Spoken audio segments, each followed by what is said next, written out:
আজকে ঈদের আনন্দে আর কেউ নাই, ওর মা বাবা যে আজকে ঈদের আনন্দে আছে, আমার ছেলে হাফেজ হাজারো হাজারো মানুষের সামনে আজকে পাগড়ি নিল। কিয়ামতের দিন আমার আল্লাহ ডাকবে, আয় আয়, দুনিয়াতে কোরআন পড়িয়া মানুষের পাগড়ি নিছো, আর মানুষ তোর তেলাওয়াত শুনে কান্না করছে। আজকে কোটি কোটি জান্নাতীদের সামনে আয়, একটু কোরআন তেলাওয়াত শোনা, আমি আল্লাহ নিজে তোর তেলাওয়াত শুনবো। আর তোর মা বাবার একটু ডাক, তোর মা বাবাই কত কষ্ট করিয়া খাইয়া না খাইয়া তোরে লেখাপড়া শিখাইছে। ওরে তোর মা কত রাত্র ঘুমাইতে পারে নাই, তোর মা কতবার খানা খায় নাই, ঘরে মেহমান ভরা, মা নিজে গোশত পাকাইয়া মেহমানের খাওয়ায়, মা এক টুকরা গোশত খায় না। কেন আমার ছেলেটা মাদ্রাসায় পড়ে, না জানি কি খায় না খায়, ওই চিন্তা কইরা মা এক টুকরা গোশত মুখের মধ্যে দেয় না। আর মোনাজাতে কাঁদে আর বলে, ও মালিক, আমার ছেলেটারে তুমি আলেম বানাইও, কোরআনে হাফেজ বানাইও, কিয়ামতের ময়দানে আমার ছেলের দ্বারা যেন আমার জান্নাত রাস্তা ক্লিয়ার হয়। ও মা বোনেরা, আপনারা কি পারেন না একটা ভালো ছেলের মা হইয়া কবরে যাবেন? ওরে আপনারা তো নবীদের মায়ের মতো দামি মা, আপনারা তো সাহাবায়ে কেরামদের মায়ের মতো দামি মা। খাদিজা রাদিয়াল্লাহু আনহার মতো দামি নারী, ফাতেমা রাদিয়াল্লাহু আনহার মতো দামি নারী, আপনারা তো আয়েশা রাদিয়াল্লাহু আনহার মতো দামি নারী। ও পর্দার আড়ালের আম্মা জানেরা, আপনারা তো ইসমাঈল নবীর মা হাজেরা আলাইহিস সালামের মতো দামি নারী, আপনারা তো ঈসা নবীর মা মারিয়াম আলাইহিস সালামের মতো বড় দামি নারী। এই দুনিয়ায় বড় আল্লাহর দুশমন ফেরাউন আল্লাহর সাথে বেয়াদবি আর চ্যালেঞ্জ কইরা নিজেরে খোদা দাবি করলো। জানা থাকলে একটু বলেন আপনারা, সেই বেঈমানের ঘরে তার স্ত্রী কে? ও পর্দার আড়ালের আম্মা জান, ওই বেঈমানের ঘরে আসিয়া কেমন স্ত্রী, আল্লাহর এমন আশিকা, এমন জাকেরা, এমন শাকেরা। রহমতের নবী বলেন, কিয়ামতের দিন জান্নাতে আসিয়ার সাথে আমার বিয়া হয়ে যাবে। ও পীরগঞ্জের মা, আপনার স্বামী তো ফেরাউনের মতো খারাপ না, আপনার স্বামী তো আলেমের মোহাব্বত করে। আপনি যদি নামাজ পড়িয়া স্বামীর জন্য দোয়া করতেন, ও আল্লাহ, আমার স্বামী দিন নাই রাত নাই কত কষ্ট করে কামাই করে, একটা স্বামীও নিজের জন্য কষ্ট করে না। সব স্বামীরা সন্তানের মুখে, স্ত্রীর মুখে হাসি ফুটাবার জন্য গাধার মতো কষ্ট করে। ও মা, আপনি যদি নামাজ পড়িয়া দোয়া করতেন, আল্লাহ, আমার স্বামীর কামাই রুজিতে বরকত বাড়াও, আমার স্বামীর হায়াতে বরকত দাও, ও আল্লাহ সুস্থ রাখো।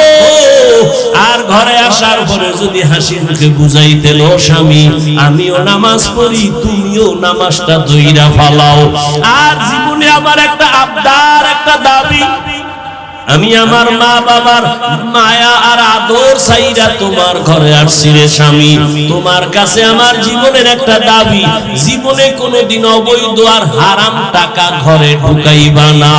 হারাম টাকার অবৈধ টাকা খাইয়া আমাদের রক্ত নাপাক করব না, আমাদের সন্তানদের রক্ত নাপাক করব না।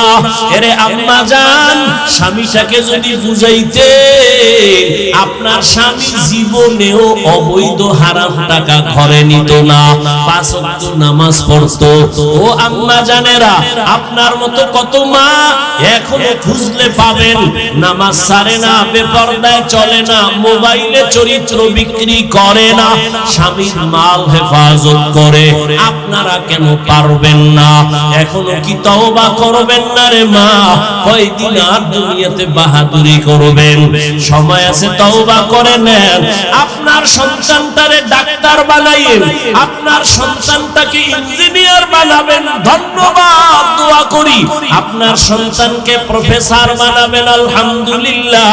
তবে আমার দাবি, আপনার সন্তানটারে বেয়াদব বানাইবেন না।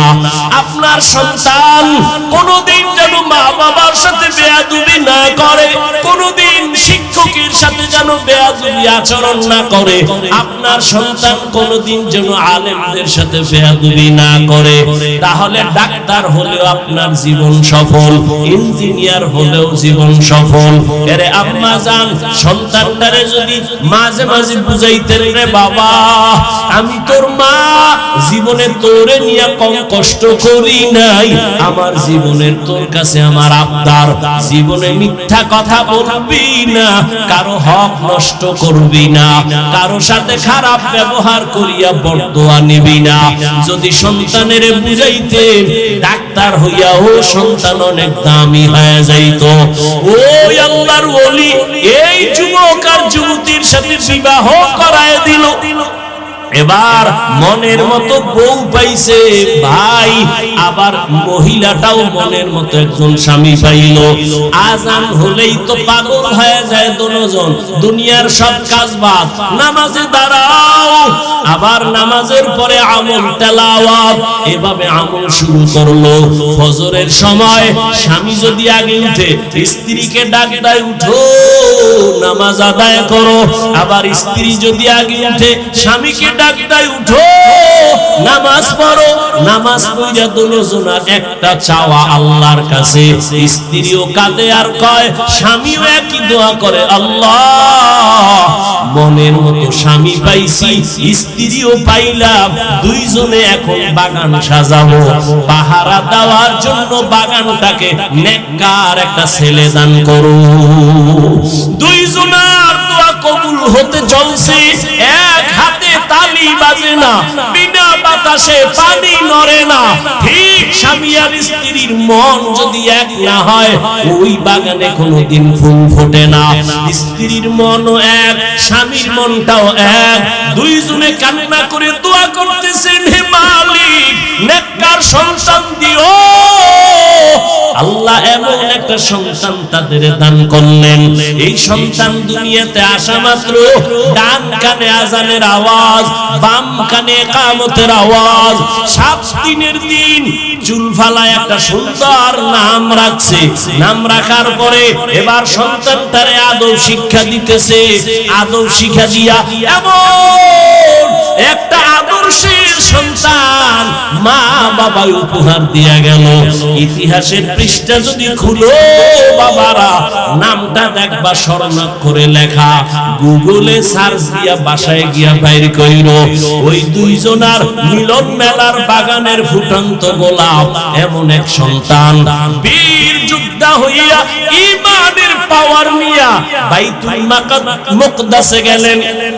বাইতুল মুকদ্দাস জেরুজালেমে যাইয়া ইহুদি বেঈমানের হাত থেকে প্রথম কিবলা বাইতুল মাকদিসকে হস্তগত করে ফেললেন। ওই মালয়েশিয়া, রাশিয়া সব বেঈমানের মোকাবেলায় বিজয়ের পতাকা উড্ডীন করলেন। ওই সন্তানের নাম এমন কোন ইতিহাসবিদ নাই জানে না, এমন কোন শিক্ষিত মানুষ নাই জানে না। এমন বীর পুরুষকে যার শিক্ষা নিয়ে যার অবদানকে কেউ অস্বীকার করতে পারে না। মিশর হাতে নিয়ে নিল, রাশিয়া হাতে নিয়ে নিল, বাইতুল মুকদ্দাস ইহুদিকে নিপাত করে হাতে নিয়ে নিল। এই ভাগ্যবান ভাগ্যবতী মায়ের সন্তান, ভাগ্যবান বাবার সন্তান। ইতিহাসের পৃষ্ঠায় তার নাম সুলতান সালাউদ্দিন আইয়ুবী রাহমাতুল্লাহি আলাইহি। ও যুবক, গুগলে সার্চ দিয়ে দেখো সুলতান সালাউদ্দিন আইয়ুবী কে। আজকেই বের কইরা দেখ, কেমন মায়ের, কেমন বাবার, কেমন সন্তান। সুলতান সালাউদ্দিন আইয়ুবী গোটা দুনিয়াকে আলোড়ন করে ফেলেছে। রাষ্ট্র রাষ্ট্র চালাইছেন, আবার জুমার নামাজও পড়াইছেন। একেই তো বলে ইসলামের নেতা, একেই তো বলে ইসলামের একজন সিপাহ সালার। মদিনার রাষ্ট্র চালাইছেন আমার নবী, আমার দুনিয়ার রাষ্ট্র চালাইছেন আবু বকর, ওমর, ওসমান, আলী। চালাইয়া দেখাইছে রাজনীতি যদি করো জান্নাতে যাওয়ার রাস্তায় গিয়া করিও, দান্দাবাজি আর চান্দাবাজি যদি করো কবরে যাওয়ার আগে কপাল নষ্ট হয়ে যাবে। जिंदगी में बंदगी तू कर नहीं, जिंदगी में बंदगी शर्मिंदा है, जिंदगी में बंदगी शर्मिंदा है, जिंदगी में बंदगी कुन बंदगी, बंदगी बे जिंदगी शर्मिंदगी। ও আল্লাহর গোলাম, আল্লাহ বিবেক দিছে, একটু ভাবো। থানার আসামিরে পুলিশ বেতের বাড়ি দেয়, চোখে পানি নাই, আর কোরআনের বাগানে আইসা মানুষের দিল নরম, চোখে পানি হাউমাউ করে কান্না করে। এটা চিন্তার বিষয়। এতগুলো মানুষ পীরগঞ্জের মাঠে যদি কেউ দুনিয়ার টাকাওয়ালা জমা করতে চাইতেন কত পেরেশানি তার নিতে হইতো। এই মানুষগুলো আনার জন্য, আসা যাওয়ার জন্য ফ্রি গাড়ি দেওয়া লাগতো, ঠিক নেই? আবার বসার জন্য ভিআইপি চেয়ার, ফাঁকে ফাঁকে নাস্তা, না হয় চেয়ারের বাড়ি। আবার এই মানুষগুলোকে নিয়ন্ত্রণের জন্য আবার কত পুলিশ, কত প্রশাসন। বিবেকওয়ালারা একটু ভাবো, এই পীরগঞ্জের মাঠে রাত্র 12টা, ঘুমের চিন্তা নাই, খানার চিন্তা নাই, মানুষগুলো নিজের পকেটে টাকা ব্যয় করে কেউ হাঁটিয়ে আসছে, বসার বিছানা নাই, মাটি আর কাদা বালুর মধ্যে বসে গেছি। বড় ছোট ভেদাভেদ নাই, কে মাওলানা, কে গায়ের মাওলানা, কে ধনী, কে গরিব, সব একাকার হয়ে পড়ছে। এতগুলো মানুষের নিয়ন্ত্রণের জন্য একজন পুলিশও নাই, প্রশাসনের কেউ নাই, সব ময়দান চুপচাপ। মনে হয় যেন কি নেওয়ার জন্য আসছে, কি যেন হারায় ফেলছে। সব আওয়াজ বন্ধ। কেউ যদি টেলিফোন করে মোবাইলটা অফ করে রাখবে, রিসিভ করবে না। ও বাবার একটু ভাবো, এটা কেমন করে সম্ভব? ১৫০০ বছর আগে আমার মদিনাওয়ালা রাসূলের আদর্শ মানার কারণেই সম্ভব। ইমামুল আউয়ালিন আল আখিরিন বহরে সাদকা রাহমাতাল লিল আলামিন সাইয়্যিদুল কাউনাইন খাতামুল মুরসালিন আখিরাম মাবুদ ফখরুল আউয়ালিন। মোনাজাত পর্যন্ত ধৈর্য হবে? আল্লাহ সবাইকে কবুল করুন। ও যুবক বাবারা, কথাগুলো একটু শক্ত বলি, কিন্তু মুহাব্বতের কোনো কমতি নাই। যদি একটা যুবক বইলেই ফালাও, হাফিজ ভাই একটু প্যান্ডেল ছাইরা নিচে আইয়াম গো, পাও দুইটা যদি ধরতেন আমরা নামাজ ছাড়তাম না। বল, আমি লাভ দিয়া নিচে আসি।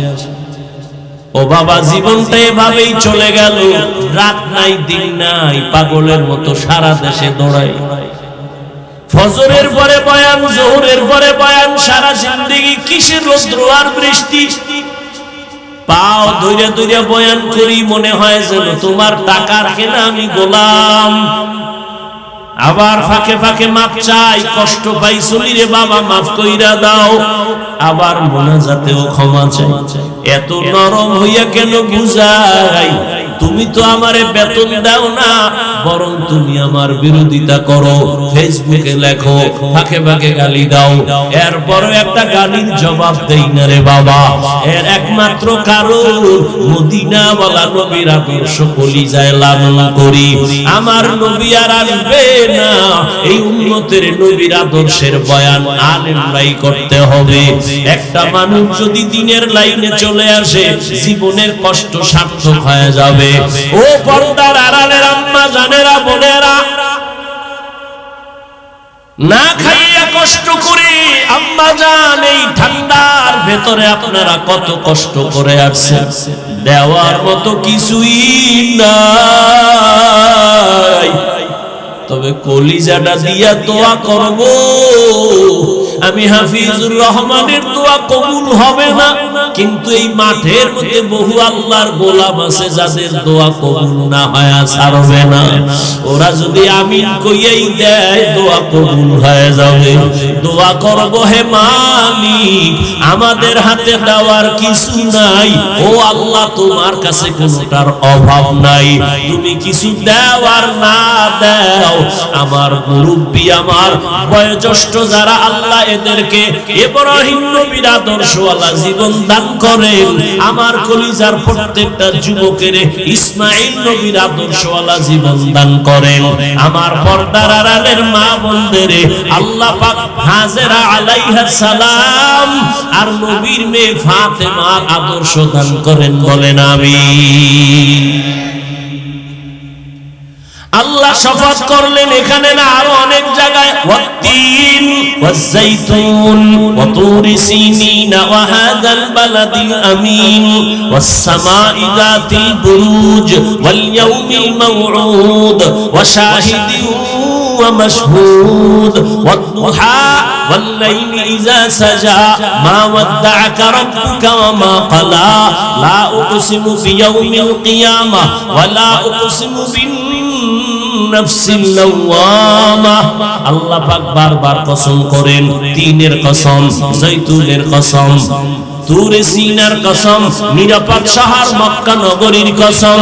আল্লাহ কসম কেন করলেন? তার সংক্ষিপ্ত জবাব, আল্লাহর সব কথাই সত্য, গুরুত্বপূর্ণ, তবে যেই জিনিসের উপরে কসম করছেন ওই জিনিসটা বড় দামি, বুঝাবার জন্য। দ্বিতীয়, কসমের পরে যে কথা বলবেন এই কথাগুলো অনেক দামি, গুরুত্বপূর্ণ, এদিকে মানুষের অন্তর আকৃষ্ট করার জন্য। আল্লাহ বলেন ওয়াল আসর, আসরের শপথ, তার মানে আসর বড় দামি একটা সম্পদ।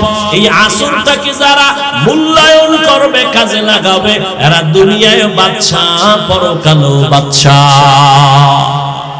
আসর বড় দামি একটা সম্পদ। জানি না ধৈর্য হবে কিনা, আল্লাহ তৌফিক দিবেন কিনা। তাহলে আমি আসর নিয়ে কিছু কথা যদি পারি শেষে বলবো। আল্লাহ কসম খাইয়া কি বলেন? ইন্নাল ইনসানা লাফি খুসর। কসমের পরের কথা গুরুত্ব আছে না নাই? কসমের কারণে তো গুরুত্ব বেড়ে গেল, কিন্তু আল্লাহ পাকের কুদরত, আবার আল্লাহ তাকিদ দিলেন ইন্না, নিশ্চয়ই, একটা না, আবার তাকিদ দিলেন লাফি, লাম তাকিদ, অবশ্যই সব মানুষগুলো জাহান্নামে যাবে। ইন্নাল ইনসানা, আল্লাহ বলেন সব মানুষ লাফি খুসর, জাহান্নামে যাবে। কসম খাইলেন, দুইটা তাকিদ দিলেন, এরপরে বললেন দুনিয়ার সব মানুষগুলো জাহান্নামী। আল ইনসানের আলিফ লাম ইস্তিগরাকি, একজন মানুষও বাদ নাই। বাংলাদেশের সব মানুষ জাহান্নামী, আমেরিকার সব মানুষ জাহান্নামী। আল্লাহ কসম খাইয়া বলছেন, দুইটা তাকিদের সিল লাগায় বলছেন নিশ্চয়ই সব মানুষগুলো জাহান্নামী। সন্দেহ আছে? এর দূর হইনা বাড়ি গেলে উপায় কি? যে আল্লাহ কসম খাইছে, দুইবার তাকিদ দিছে, সব মানুষ জাহান্নামী, তার ওয়াজ হইনা লাভ কি? বাড়ি ল, কথা শেষ। কিন্তু নামের ব্রেক লাগানো আছে, ইল্লা, সব মানুষ জাহান্নামে যাবে, কিন্তু চার গুণওয়ালা মানুষ জাহান্নামে যাবে না। আবার ওদিকে নবী কি কইছে? কুল্লু উম্মতি ইয়াদখুলুনাল জান্নাহ, সব উম্মতেরা জান্নাতি। তাহলে বিড়ি টানলে আর অসুবিধা কি? নবী কইছে সব উম্মত জান্নাতে যাবে, নবী কয় আমিও কিন্তু নামের ব্রেক লাগায় দিছি, সব উম্মত জান্নাতে যাবে কিন্তু আমারে যারা মানে না তারা জান্নাতে যাবে না। আল্লাহ বলেন সব মানুষগুলো জাহান্নামে যাবে কিন্তু 4 গুণওয়ালা মানুষ জাহান্নামে যাবে না। তো আল্লাহ বলেন সব মানুষগুলো জাহান্নামে যাবে, কয় গুণওয়ালারা জান্নাতে যাবে। প্রথম গুণের নাম ঈমান, দ্বিতীয় গুণের নাম হলো নেক আমল। আলাসের সূরা তো সবাই পারে, কিন্তু মৌলিক কিছু কথা একটু শুনে যান। আলাসের সূরাটা কি কইয়া যাইতেছে আমাদের। সব মানুষ জাহান্নামে যাবে, 4 গুণওয়ালা মানুষ জান্নাতে যাবে। প্রথম গুণ হলো ঈমান, দ্বিতীয় গুণ হলো নেক আমল। কয়টা হলো? আরো বাকি কয়টা? ভালো করে খেয়াল করেন। বাকি 2 গুণের প্রথমটা হলো ঈমান ও আমলের দাওয়াত, অন্যকে দেওয়া। 4 নাম্বার গুণ, যারা ঈমান আমলের বিরোধিতা করে তাদের বাধা দেওয়া, বাধা দিতে গেলে বিপদ আসবে, ধৈর্য ধারণ করা।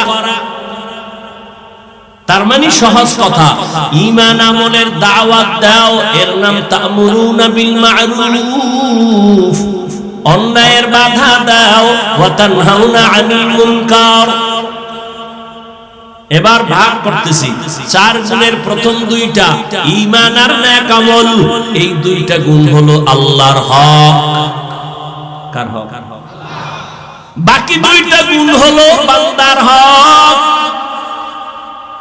আল্লাহর হকে যদি ত্রুটি থাকে আল্লাহ বলেন আমি মাফ করব, কিন্তু বান্দার হক যদি ত্রুটি করো, বান্দা যদি ক্ষমা না দেয়, আমি আল্লাহ ক্ষমা দিব না। সূরা আসর থেকে কি জানলেন? যাদের ঈমান আছে, নেক আমল করেন, এখনো কিন্তু জান্নাত রেডি না, আরো কয় গুণ বাকি।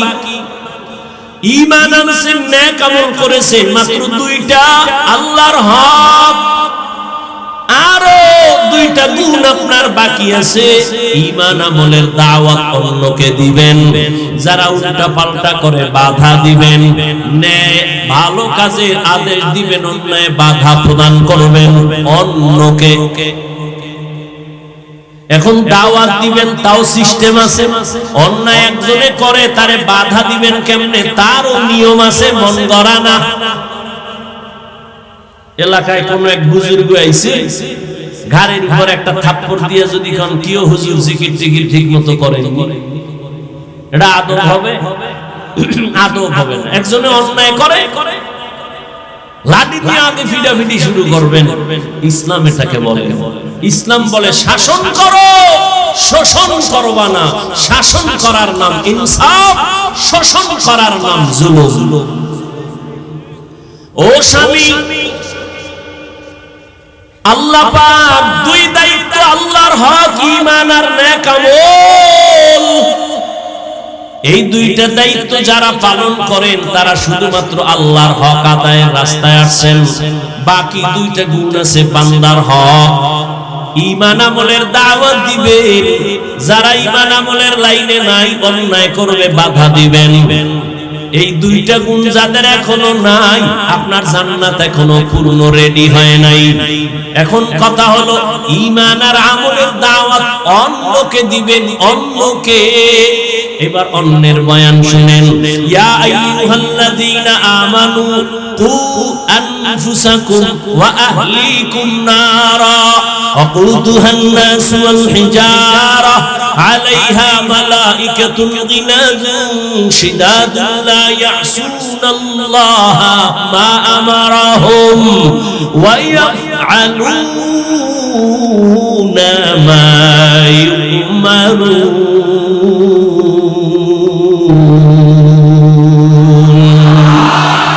এই কালামে জিন্দা কুরআন আলে হাকিম হিকমতে উলায়া জালাস্তু কাদিম।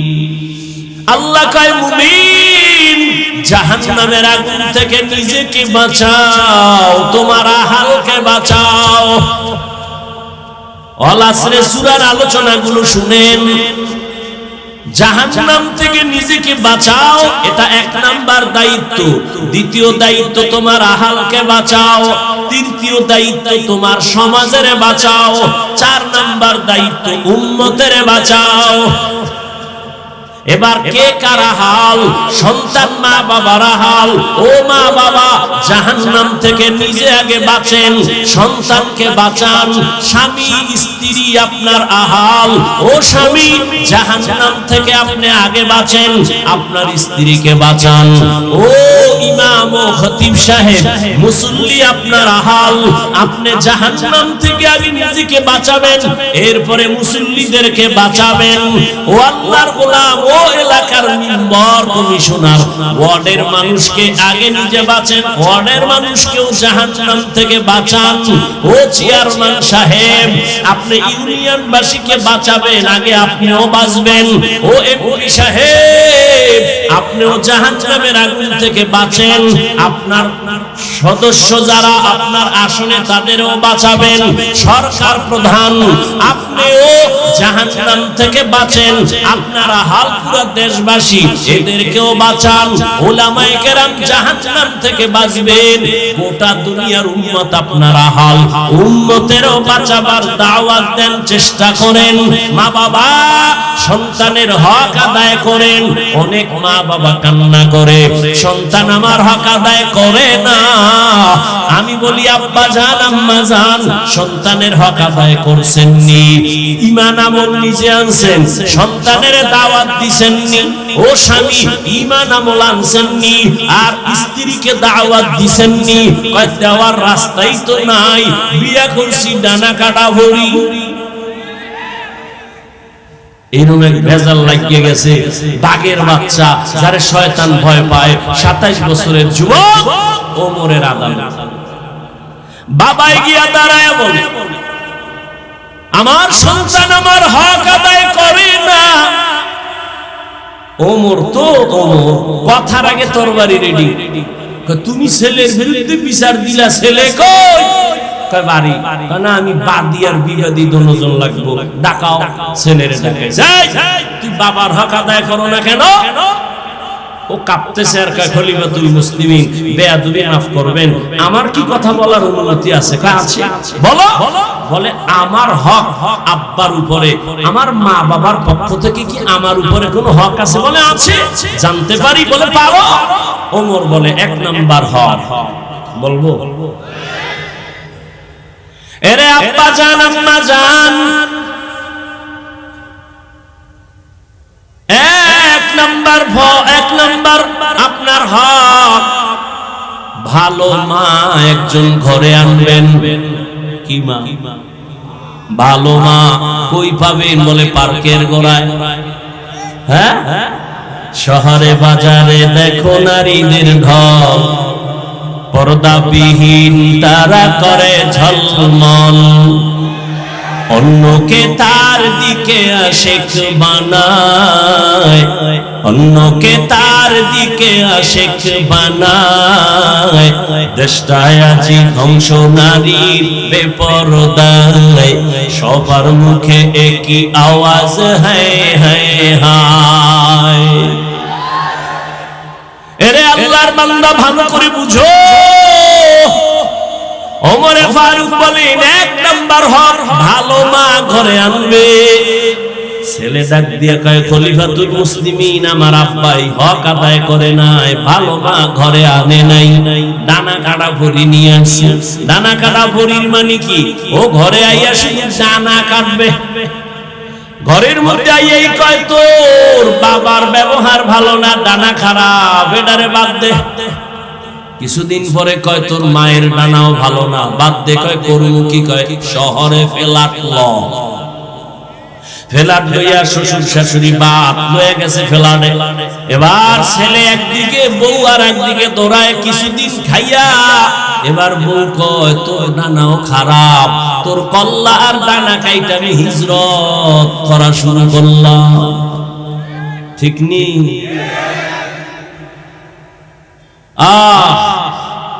ভালো মা ঘরে আনো।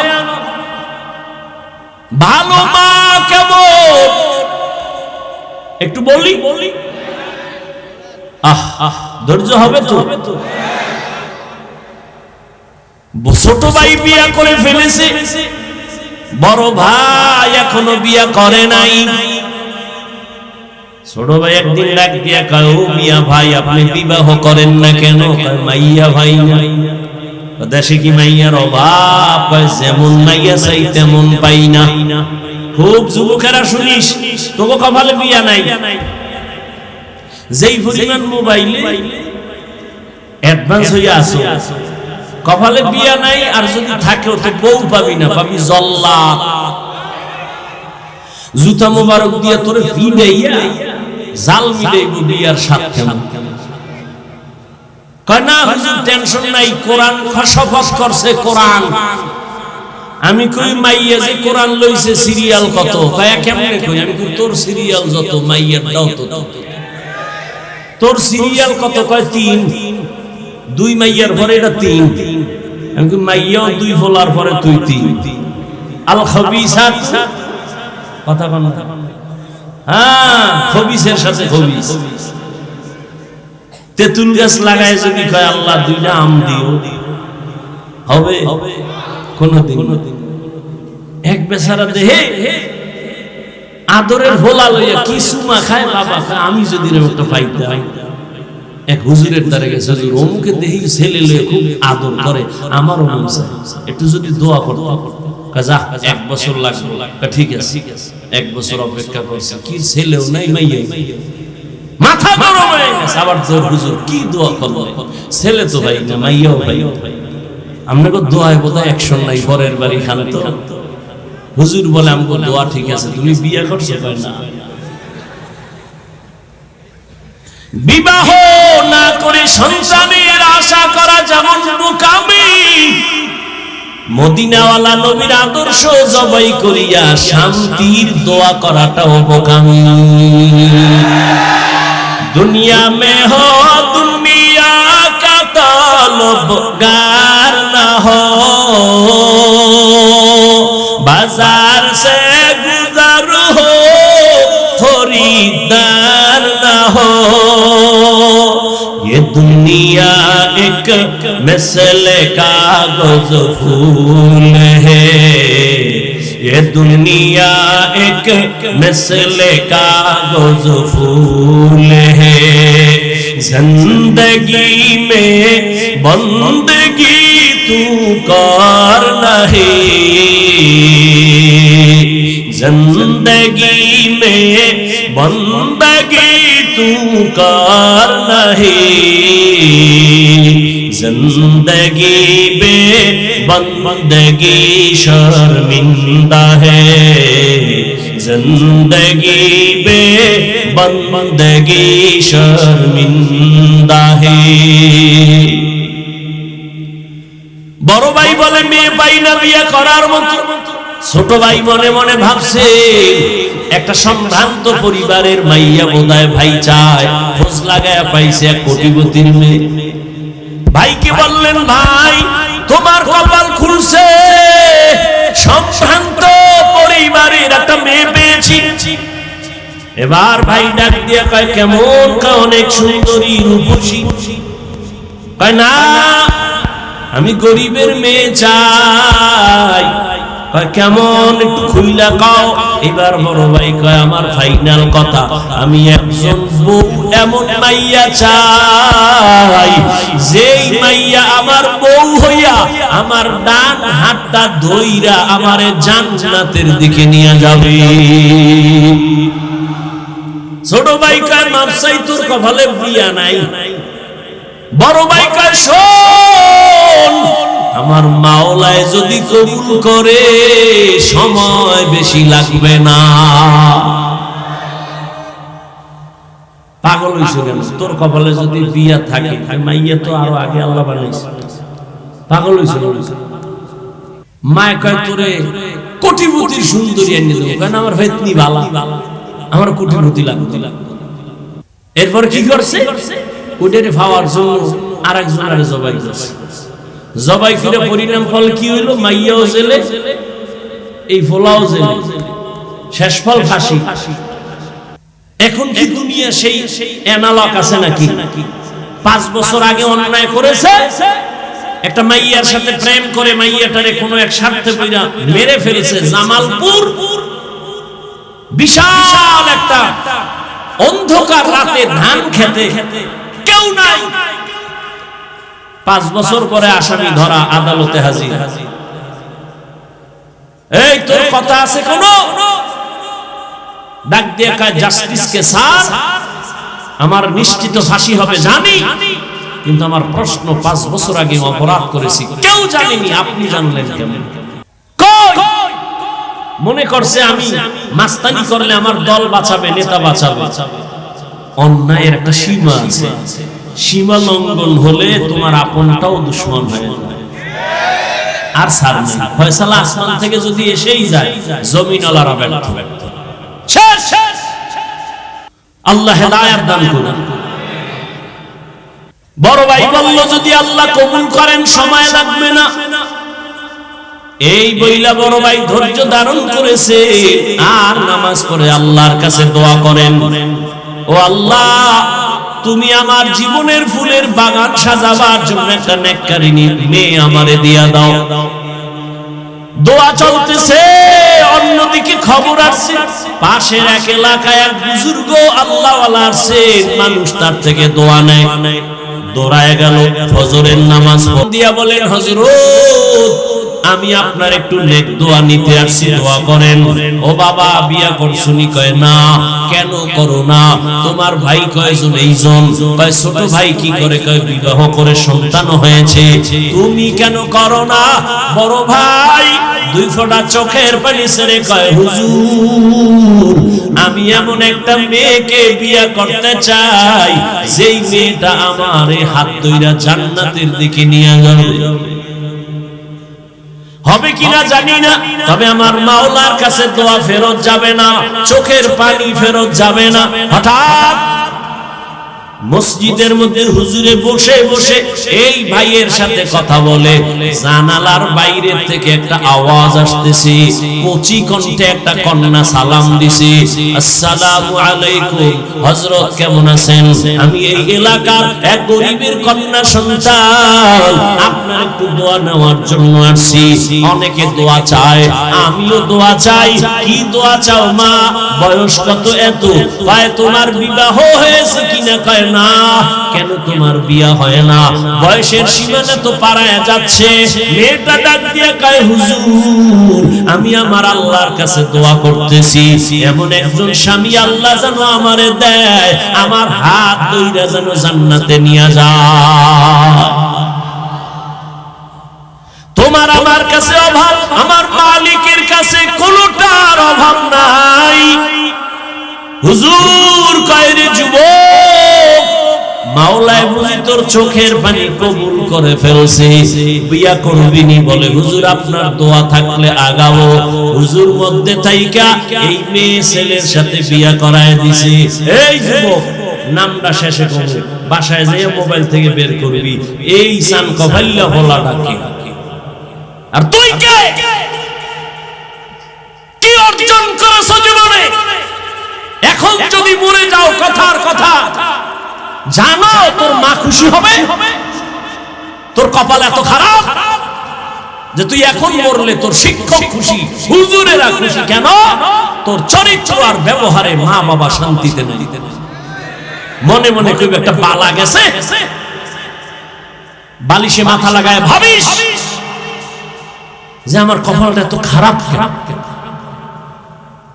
আমার মতোই তো যুবকে যুবক, তোমার মতো যুবক জীবনে মাদ্রাসার বারান্দায় যায় নাই, আলিফ বাতা পড়ে নাই, স্কুলে পড়ে, কলেজে পড়ে, চাকরি করে। সত্য কথাটা স্বীকার করো বাবা, বলো তোমার মতো জেনারেল লাইনের সন্তান যুবক স্কুল কলেজে পড়িয়া 5 বেলার নামাজ পড়ে, সত্য বলো আছেন? আর বয়ানের দরকার নাই। তুমি নিজের জিজ্ঞাসা করো, তোমার কপাল কেন এত খারাপ? তুমি কেন পারো না রে বাবা? এই পীরগঞ্জের ভেতরে এমন কি তোমার মতো ব্যবসায়ী নাই, দাড়িওয়ালা, পাঁচ ওয়াক্ত নামাজি? বলো বাবা, তুমি কেন পারবা না? তোমার মতো যুবক জেনারেল লাইনে থাইকাও ব্যবসা করে, চাকরি করে, RAB, army, police, BDR, doctor, professor, engineer, OC, DC SP, পাঁচ বেলার নামাজি দাড়িওয়ালা, সত্য কথা সাক্ষী দাও, আছে না নাই? তুমি নিজের বিবেকটাকে জিজ্ঞাসা করো, তুমি কেন পারবা না? তোমার মতো যুবক নদীর মধ্যে মাছ ধরে, নামাজ ছাড়ে না, জিজ্ঞাসা করো বিবেকটাকে, তুমি কেন পারো না? তোমার মতো যুবক রাস্তায় গাড়ি চালায়, নামাজ ছাড়ে না, বলো তুমি কেন পারো না? তোমার মতো যুবক ধান কাটে, জমিনে গিয়া নামাজ ছাড়ে না, গামছা বিছাইয়া তারপরে নামাজ পড়ে, বলো বাবা তুমি কেন পারবা না? ও পর্দার আড়ালের আব্বা জানেরা, বোনেরা, আপনাদের কপাল কত ভালো। আজকে এই পীরগঞ্জের স্টেজে 20টা ছেলের মাথায় পাগড়ি পরাইলাম, ওদের সিনার মধ্যে 30 পারা কোরআন জমা, আদর্শ লিপি 10 পৃষ্ঠার একটা হাফেজ বাংলাদেশ ঘুইরা পাইবা না। আর 30 পারা কোরআন 8 বছরের সন্তানের সিনায় মাত্র 6 মাসে মুখস্থ। ওদের মা বাবার মতো আজকে ঈদের আনন্দে আর কেউ নাই। ওর মা বাবা যে আজকে ঈদের আনন্দে আছে, আমার ছেলে হাফেজ হাজারো হাজারো মানুষের সামনে আজকে পাগড়ি নিল। কিয়ামতের দিন আমার আল্লাহ ডাকবে, আয় আয়, দুনিয়াতে কোরআন পড়িয়া মানুষের পাগড়ি নিছো, আর মানুষ তোর তেলাওয়াত শুনে কান্না করছে। আজকে কোটি কোটি জান্নাতীদের সামনে আয়, একটু কোরআন তেলাওয়াত শোনা, আমি আল্লাহ নিজে তোর তেলাওয়াত শুনবো। আর তোর মা বাবার একটু ডাক, তোর মা বাবাই কত কষ্ট করিয়া খাইয়া না খাইয়া তোরে লেখাপড়া শিখাইছে। ওরে তোর মা কত রাত্র ঘুমাইতে পারে নাই, তোর মা কতবার খানা খায় নাই, ঘরে মেহমান ভরা, মা নিজে গোশত পাকাইয়া মেহমানের খাওয়ায়, মা এক টুকরা গোশত খায় না। কেন আমার ছেলেটা মাদ্রাসায় পড়ে, না জানি কি খায় না খায়, ওই চিন্তা কইরা মা এক টুকরা গোশত মুখের মধ্যে দেয় না। আর মোনাজাতে কাঁদে আর বলে, ও মালিক, আমার ছেলেটারে তুমি আলেম বানাইও, কোরআনে হাফেজ বানাইও, কিয়ামতের ময়দানে আমার ছেলের দ্বারা যেন আমার জান্নাত রাস্তা ক্লিয়ার হয়। ও মা বোনেরা, আপনারা কি পারেন না একটা ভালো ছেলের মা হইয়া কবরে যাবেন? ওরে আপনারা তো নবীদের মায়ের মতো দামি মা, আপনারা তো সাহাবায়ে কেরামের মায়ের মতো দামি মা। খাদিজা রাদিয়াল্লাহু আনহার মতো দামি নারী, ফাতেমা রাদিয়াল্লাহু আনহার মতো দামি নারী, আপনারা তো আয়েশা রাদিয়াল্লাহু আনহার মতো দামি নারী। ও পর্দার আড়ালের আম্মা জানেরা, আপনারা তো ইসমাঈল নবীর মা হাজেরা আলাইহিস সালামের মতো দামি নারী, আপনারা তো ঈসা নবীর মা মারিয়াম আলাইহিস সালামের মতো বড় দামি নারী। এই দুনিয়ায় বড় আল্লাহর দুশমন ফেরাউন আল্লাহর সাথে বেয়াদবি আর চ্যালেঞ্জ কইরা নিজেরে খোদা দাবি করলো। জানা থাকলে একটু বলেন আপনারা, সেই বেঈমানের ঘরে তার স্ত্রী কে? ও পর্দার আড়ালের আম্মা জান, ওই বেঈমানের ঘরে আসিয়া কেমন স্ত্রী, আল্লাহর এমন আশিকা, এমন জাকেরা, এমন শাকেরা। রহমতের নবী বলেন, কিয়ামতের দিন জান্নাতে আসিয়ার সাথে আমার বিয়া হয়ে যাবে। ও পীরগঞ্জের মা, আপনার স্বামী তো ফেরাউনের মতো খারাপ না, আপনার স্বামী তো আলেমের মোহাব্বত করে। আপনি যদি নামাজ পড়িয়া স্বামীর জন্য দোয়া করতেন, ও আল্লাহ, আমার স্বামী দিন নাই রাত নাই কত কষ্ট করে কামাই করে, একটা স্বামীও নিজের জন্য কষ্ট করে না। সব স্বামীরা সন্তানের মুখে, স্ত্রীর মুখে হাসি ফুটাবার জন্য গাধার মতো কষ্ট করে। ও মা, আপনি যদি নামাজ পড়িয়া দোয়া করতেন, আল্লাহ আমার স্বামীর কামাই রুজিতে বরকত বাড়াও, আমার স্বামীর হায়াতে বরকত দাও, ও আল্লাহ সুস্থ রাখো, আর ঘরে আসার পরে যদি হাসি মুখে বুঝাইতেন, ও স্বামী আমিও নামাজ পড়ি, তুমিও নামাজটা ধইরা ফালাও। আর জীবনে আমার একটা আবদার, একটা দাবি, আমি আমার মা বাবার মায়া আর আদর চাইরা তোমার ঘরে আসছি রে স্বামী। তোমার কাছে আমার জীবনের একটা দাবি, জীবনে কোনোদিন অবৈধ আর হারাম টাকা ঘরে ঢুকাইবা না, হারাম টাকার অবৈধ টাকা খাইয়া আমাদের রক্ত নাপাক করব না, আমাদের সন্তানদের রক্ত নাপাক করব না। এরে আম্মা জান, স্বামীটাকে যদি বুঝাইতে, আপনার স্বামী জীবনেও অবৈধ হারাম টাকা ঘরে নিত না, 5 ওয়াক্ত নামাজ পড়তো। ও আম্মা জানেরা, আপনার মতো কত মা এখনো খুঁজলে পাবেন, নামাজ ছাড়ে না, বেপরদায় চলে না, মোবাইলে চরিত্র বিক্রি করে না, স্বামীর মাল হেফাজত করে। আপনারা কেন পারবেন না? এখনো কি তওবা করবেন না রে মা? কয়দিন আর দুনিয়াতে বাহাদুরি করবেন? সময় আছে, তওবা করে নেন। আপনার সন্তানটারে ডাক্তার বানাইয়েন, আপনার সন্তানটাকে ইঞ্জিনিয়ার বানাবেন, ধন্যবাদ, দোয়া করি। আপনার সন্তানকে প্রফেসর বানাবেন, আলহামদুলিল্লাহ। তবে আমার দাবি, আপনার সন্তানটারে বেয়াদব বানাইবেন না। আপনার সন্তান কোনোদিন যেন মা বাবার সাথে বেয়াদবি না করে, কোনোদিন শিক্ষকের সাথে যেন বেয়াদবি আচরণ না করে। আপনার সন্তান কোনোদিন যেন আলেমদের সাথে বেয়াদবি না করে। তাহলে ডাক্তার হলেও আপনার জীবন সফল, ইঞ্জিনিয়ার হলেও জীবন সফল। এরে আম্মা জান, সন্তানটারে যদি মাঝে মাঝে বুঝাইতেন, রে বাবা আমি তোর মা, জীবনে তোরে নিয়ে কম কষ্ট করি নাই, আমার জীবনের তোর কাছে আমার আবদার, জীবনে মিথ্যা কথা বলবি না, কারো হক নষ্ট করবি না, কারো সাথে খারাপ ব্যবহার করিয়া বরদোয়া নিবি না। যদি সন্তানের বুঝাইতেন, ডাক্তার হইয়াও সন্তান অনেক দামি হয়ে যাইত। ওই আল্লাহর ওলি এই যুবক আর যুবতীর সাথে বিবাহ করায় দিল। এবার মনের মতো বউ পাইছে ভাই, আবার মহিলাটাও মনের মতো একজন স্বামী পাইল। আজান হলেই তো পাগল হয়ে যায় দুজন, দুনিয়ার সব কাজ বাদ, নামাজে দাঁড়াও, আবার নামাজের পরে আমল তেলাওয়াত, এভাবে আমল শুরু করলো। ফজরের সময় স্বামী যদি আগে উঠে, স্ত্রীকে ডাক দেয়, উঠো নামাজ আদায় করো। আবার স্ত্রী যদি আগে উঠে, স্বামীকে ডাক দেয়, উঠো নামাজ পড়ো।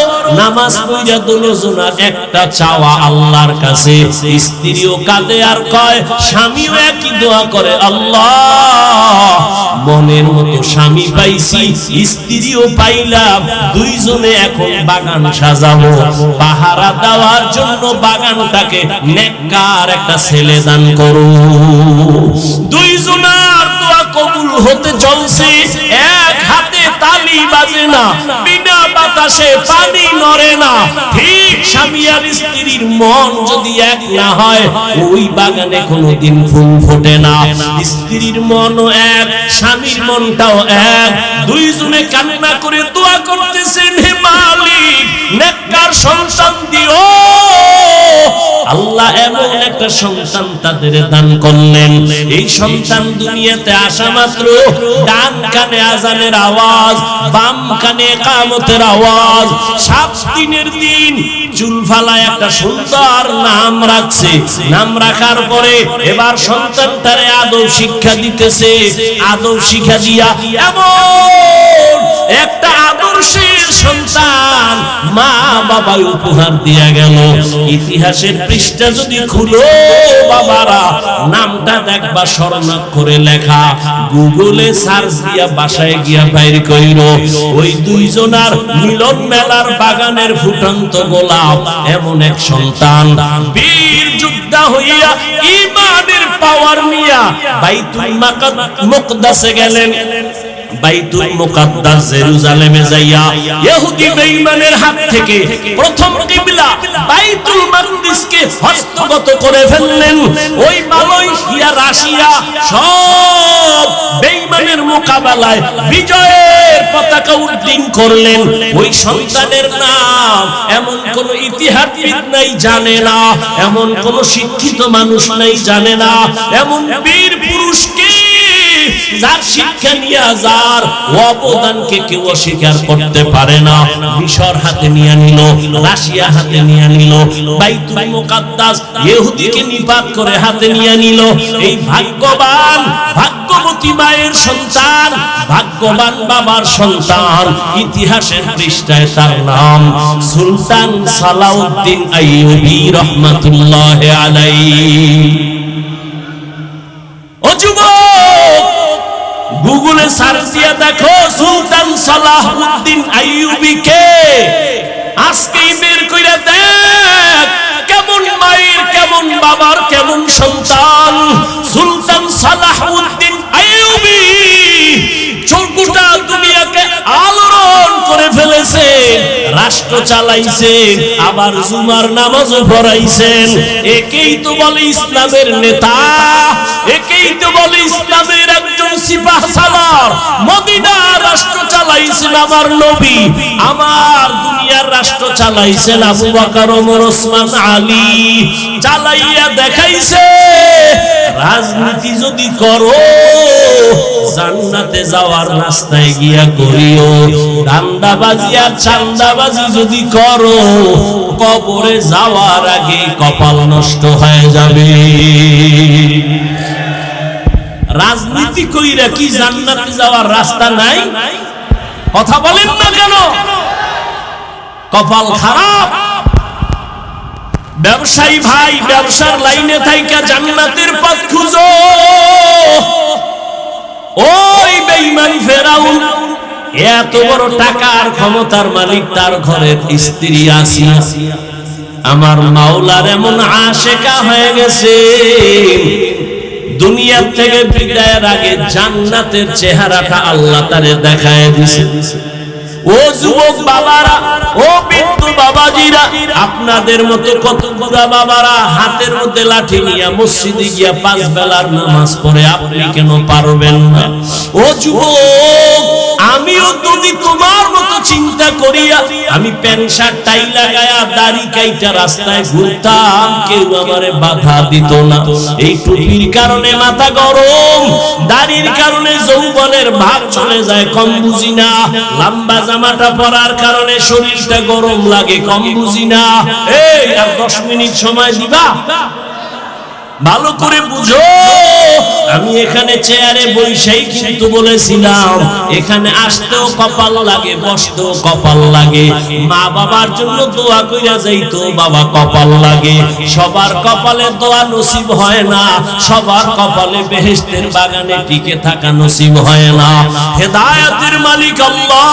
ও যুবক, আমিও যদি তোমার মতো ওইভাবে চলতাম কেউ বাধা দিত না, কিন্তু না, তুমিও মুসলমান, আমিও মুসলমান, তোমার আমার আল্লাহ এক, নবী এক, কোরআন এক, কাবা এক, ধর্ম এক, কালেমা এক। অথচ আমি টুপি খুলতে লজ্জা পাই, তুমি টুপি দিতে লজ্জা পাও। আমি দাড়ি কাটতে লজ্জা পাই, তুমি দাড়ি রাখতে লজ্জা পাও। আমি পর্দা না করলে লজ্জা পাই, তুমি পর্দা করতে গেলে লজ্জা পাও। আমি মসজিদে না ঢুকলে লজ্জা পাই, তুমি মসজিদে ঢুকতে গেলে লজ্জা পাও। অথচ তুমিও আল্লাহ মানো, নবী মানো, কোরআন মানো, হাদিস মানো। কেন বাবা এত দূরত্ব? বুঝি না রে বাবা। তুমি ভুলে আসো নাকি আমি ভুলে আসি তাও বুঝি না রে বাবা। চিন্তা ভাবনা কইরা দেখলাম যত লাইন থাকুক না কেন আমার মাওলার কোরআন সত্য, নবীর কথা সত্য, কোনো মিথ্যা নাই। যুবকেরা আরেকবার জিজ্ঞাসা করি পিছনের কথা, আল্লাহর কোরআন যে সত্য কোনো সন্দেহ আছে? ওই কোরআনে জান্নাতের বয়ান আসেনি, জাহান্নামের বয়ান আসেনি, কে জান্নাতে যাবে কে জাহান্নামে যাবে আমার আল্লাহ তাও বলছে। ও বাবারা, নেক আমলওয়ালা জান্নাতে যাবে, যারা গুনাহগার তারা জাহান্নামে যাবে। জান্নাতটা কেমন আরামের ঘর আল্লাহ তাও বয়ান করেছেন, আর জাহান্নামটা কেমন আযাবের ঘর আমার আল্লাহ আমার নবী তাও বয়ান করেছেন।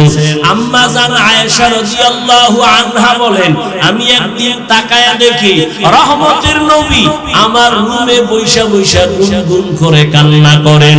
আমি ভয় পেয়ে গেলাম, না জানি আমি আয়েশা কোনো বেয়াদবি করে ফেললাম। ইয়া রাসূলুল্লাহ, আপনি কাঁদেন কেন? আমি কোনো বেয়াদবি করলাম? কয় না। তো কেন কাঁদেন? নবী বলেন, ও আয়েশা, কিয়ামতের ময়দানে আমার উম্মতের কি উপায় হবে সেই ভাবনায় কাঁদতেছি। কিয়ামতের ময়দানে তো ভয়ঙ্কর, এত ভয়ঙ্কর হবে। আম্মা জান আয়েশা বলেন, ইয়া রাসূলুল্লাহ, কিয়ামতের ময়দান কেমন ভয়ঙ্কর? নবী বলেন, এই জমিন হবে কিয়ামতের মাঠ, আরাফার ময়দান হবে আল্লাহর আদালত। মানুষগুলো সবাই উলঙ্গ দাঁড়ায় যাবে, এই জমিনে সব মানুষ উলঙ্গ দাঁড়াবে। আম্মা জান আয়েশা কয়, নারীরাও? কয় হ্যাঁ, নারীরাও উলঙ্গ, পুরুষেরাও উলঙ্গ দাঁড়াবে। আম্মা জান বলেন, ও নবী, একজনে কি আর একজনের দেখে লজ্জা পাবে না? নবী কাঁদেন আর বলেন, আয়েশা, ওরে হাসরের ময়দানটা তো কত ভয়ঙ্কর হবে। হাসরের মাঠে আবার আল্লাহ রাগান্বিত আওয়াজ দেওয়া শুরু করবেন, লিমানিল মুলকুল ইয়াউম লিল্লাহিল ওয়াহিদিল কাহ্হার। আল্লাহ বলবেন, আজকের আদালতের রাজত্ব কার? আল্লাহ পাক এত কঠিন একটা আওয়াজ দিবেন, রাগান্বিত আওয়াজ, হাসরের ময়দানটা থরথর করে কেঁপে উঠবে। আর আল্লাহ বলবে, সূর্য নিচে নেমে আয়, যত তাপ আছে ছেড়ে দে। নবী বলেন, সূর্যের গরমে জমিনটা মাটি থেকে তামা হয়ে যাবে, মানুষ দাঁড়াইতে পারবে না। সূর্যের গরমে মাথার মগজগুলো ভাতের মারের মতো ফুটবে। অন্যদিকে জাহান্নামের আওয়াজ, জাহান্নাম চিল্লায়া বলবে, ও আল্লাহ, বেনামাজি গুনাহগার গুলো কই? আমার পেটে দাও, আমার পেটে বড় ক্ষুধা। নবী বলেন, আয়েশা, আল্লাহ তখন বলবে, জাহান্নাম একটু অপেক্ষা কর, আমি এখন আদালতে বসে বিচারটা শেষ করিয়া নেই। জাহান্নামকে থামানো যায় না, সামনের দিকে আসতেছে, এমন বেশি আওয়াজ দেয়, জাহান্নামের গরমের হাওয়া আসতেছে। আল্লাহ কয়, ও ফেরেশতারা, আর দেরি করিও না, ওরে শিকল দিয়ে বেঁধে নাও। আমার নবী যখন দেখবে, নবী বলেন, আমি দেখা আমি আত্মহারা হয়ে যাব। অন্য নবীরা কান্নায় বিভোর, আমি আমার মালিকের কুদরতি মাকামের মধ্যে সিজদায় পড়ে যাব, কান্না শুরু করব, আল্লাহ জাহান্নামের ফিরাও, আমার একটা উম্মত যেন জাহান্নামে না যায়, তো আমি জান্নাতে কিন্তু যাব না। আল্লাহ তখন বলবেন, নবীজি, আপনি মাথা উঁচু করেন, কাঁদিয়েন না, আমি আপনার কাঁদার জন্য আপনাকে বানাই নাই, আপনাকে খুশি করব। নবী বলেন, আল্লাহ তখন বলবে, ফেরেশতা ৭০,০০০ শিকল ওই জাহান্নামের গলায় লাগাও, পেছন দিকে টাইনা রাখো, সামনে যেন আসতে না পারে। ৭০,০০০ শিকল লাগাইয়া এক এক শিকলের গোড়ায় ৭০,০০০ ফেরেশতা ধরিয়া রাখবে, কিন্তু রাখতে পারবে না। জাহান্নাম কঠিন একটা আওয়াজ দিবে, বারবার আল্লাহর আদালতের দিকে যাইতে চাইবে। শেষ পর্যন্ত নবীজির কান্না দেখা আল্লাহ বলবে, ফেরেশতা দিকে আসো। আল্লাহ নিজের কুদরতি হাতে পানি দিয়া বলবে, জাহান্নামের গায়ে ছিটায়া দাও। জাহান্নামের গায়ে পানিটা ছিটাইয়া দেওয়া মাত্র জাহান্নাম দ্রুত গতিতে পেছনে ভাগতে শুরু করবে। ফেরেশতারা বলবেন, আল্লাহ, যেই জাহান্নামকে শিকল লাগাইয়া ধরে রাখতে পারি না, এমন কি বরকতের একটু পানি দিলা, জাহান্নাম এখন পিছনে দৌড়ায়, এই পানি কি বরকতের জমজমের পানি, না আবে হায়াতের পানি, না কাউসারের পানি, নাকি দুনিয়ার কোন পাহাড়ের পানি, না সমুদ্রের পানি? আল্লাহ বলবেন ফেরেশতা এই পানিটা জমজমের পানিও না, কাউসারের পানিও না, আবে হায়াতের পানিও না, দুনিয়ার কোন নদীর পানি না। এই পানি আমার মায়ার নবীর গুনাহগার উম্মতের চোখের পানি। দুনিয়াতে আমার মায়ার নবীর উম্মতেরা গুনার কথা স্মরণ করে কান্না করেছে। কত আল্লাহর বান্দারা রাতের বেলা ঘুমায় না, কাঁদে, যায় নামাজ বিছাইয়া, বলে আল্লাহ জীবনে তো কম নামাজ ছাড়লাম না, কম দাড়ি কাটলাম না, বেপরদায় কম চললাম না। ও আল্লাহ দুনিয়াতে সূর্যের গরম সহ্য করতে পারি না, কবরে গেলে জাহান্নামের গরম কেমনে সহ্য করব? একটা মশার কামড় সইতে পারি না, কবরে কেমনে আযাব সহ্য করব? দুনিয়ার গরম বড় কঠিন, জাহান্নামের গরম কেমনে সহ্য করব? আল্লাহর বান্দা কান্না করেছে। ওই চোখের পানি আমি তো ওয়াদা দিছি আমার নবীর মাধ্যমে যারা জাহান্নামের আযাবের ভয় এক ফোঁটা চোখের পানি ফেলে কান্না করবে, আল্লাহ নবীর মাধ্যমে ওয়াদা করেছে জাহান্নামের আগুন তার জন্য হারাম করে দিবেন।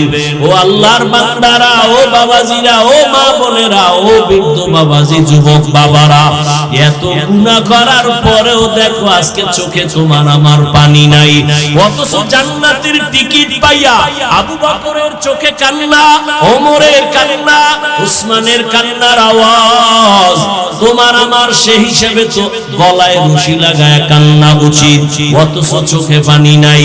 মনে কইরো না তোমার কপাল ভালো, বরং গুনার কারণে আল্লাহ বেজার, পাথরের থেকেও তোমার আমার দিকটা শক্ত হয়ে গেছে, চোখে পানি আসে না। ওরে চোখের পানি ছাড়া জাহান্নামের আগুন নিভানো যাবে না। এখনো যদি মনে চায়, আল্লাহর নবী বলেন জাহান্নামের ভয় নিয়ে দুই ফোঁটা চোখের পানি সারিয়া কান্না করিও। এই ময়দানে কত আল্লাহর গোলাম আছো, আজকে তুমি এতিম, মা নাই, বাবাও নাই, এতিমের মতো। ওই মা বাবার দাপট না জীবনে কত দেখাইলা, একদিন মা চলে গেছে, বাবাও গেল, তুমিও একদিন চলে যেতে হবে। ওই মা বাবার পাইবা না, ওই মা বাবা এখান থেকে অনেকে আবার বাসায় যাইয়া মা বলে ডাকবে, বাবা বলে ডাকবে, মা বাবা দরজা খুলবে, যার মা নাই তার কলিজাটা ছিঁড়িয়া যাবে। ও আল্লাহর বান্দারা, ওই মা বাবার চোখের পানি আর দোয়া ছাড়া এই চেয়ারে বসতে পারি নাই। ওই মা বাবার চোখের পানি দোয়া ছাড়া তুমিও টাকার মালিক হইতে পারো নাই, বাড়ি গাড়ির মালিক হইতে পারো নাই, সম্মানের চেয়ার পাও নাই। ওই মা বাবার জন্য দুই ফোঁটা চোখের পানি সারিয়া কি দোয়া করতে পারবা না? যেই মা বাবা তোমার আমার জন্য এত চোখের পানি ফেললেন, এখনো দুই ফোঁটা চোখের পানি ছেড়ে তওবা করো। জীবনে তো গুনাহ কম করো নাই, কেউ জানে না, আমার আল্লাহ জানেন। মা বাবায় যদি আমার তোমার গুনার খবর জানতেন, লজ্জায় আমাদের কাছে আসতেন না, ঘর থেকে তাড়াইয়া দিতেন। আল্লাহ কত দয়া করেছেন, তওবার আহ্বান করতেছেন, জীবনের গুনাহ থেকে ক্ষমা চাও, আল্লাহর কাছে তওবা করো। বাবা মরিয়া গেলে যাব, হায়াতের মালিক, রিজিকের মালিক, ইজ্জতের মালিক আমার আল্লাহ। আর নামাজ ছাড়বা না, দাড়ি কাটবা না, বেপরদায় চলবা না, মা বাবার সাথে বেয়াদবি করে বরদোয়া নিবা না, ওলামায়ে কেরাম, শিক্ষক, মুরব্বিদের সাথে বেয়াদবি করে বরদোয়া নিবা না। তওবা করার মতো যদি কারো অন্তর তৈরি হয়, মুনাফিকি যদি অন্তরে না থাকে, দুটো হাত আমার আল্লাহকে দেখাইয়া দাও। আয় আল্লাহ হাতগুলো কবুল করে নেন, তওবা কবুল করে নেন, তওবার উপরে মজবুত হইয়া চলার মতো তৌফিক দান করেন, আমিন। আলহামদুলিল্লাহি রাব্বিল আলামিন, ওয়াসসালাতু ওয়াসসালামু আলা সাইয়্যিদিল আমবিয়া ওয়াল মুরসালিন ওয়া আলা আলিহি ওয়া আসহাবিহি আজমাইন। ইয়া আরহামার রাহিমিন, ইয়া আরহামার রাহিমিন। الراحمين يا أرحم الراحمين رب ارحمهما كما ربياني صغيرا উদয়ার মালিক কুদরতের নজর দিয়ে তাকায়া দেখে কত উলামায়ে কেরামরা হাজির, কত ব্যবসায়ী চাকরিজীবী সাদা দাড়িওয়ালা হাজী সাহেবরা হাজির, পর্দার আড়ালে কত মা বোনেরা হাজির, আমার কলিজার কত যুবক কত ছাত্র ভাইরা হাজির। দুনিয়ার বাড়িওয়ালাদের দরজাগুলো বন্ধ, আপনার রহমতের দরজা তো বন্ধ নাই। ও আল্লাহ, আমরা শয়তানের ধোঁকায় পড়ে আপনার নাফরমানি করেছি, গুনাহ করে ফেলেছি। গুনার দিকে তাকাইলে বড় ভয় পাই, মনে হয় এই ময়দানে আমার মতো গুনাহগার জাহান্নামী কেউ নাই। গুনার কারণে আমার হাত না পাক, আমার চোখ না পাক, আমার জিহ্বা না পাক, অন্তর না পাক। ও আল্লাহ, তওবার নিয়ত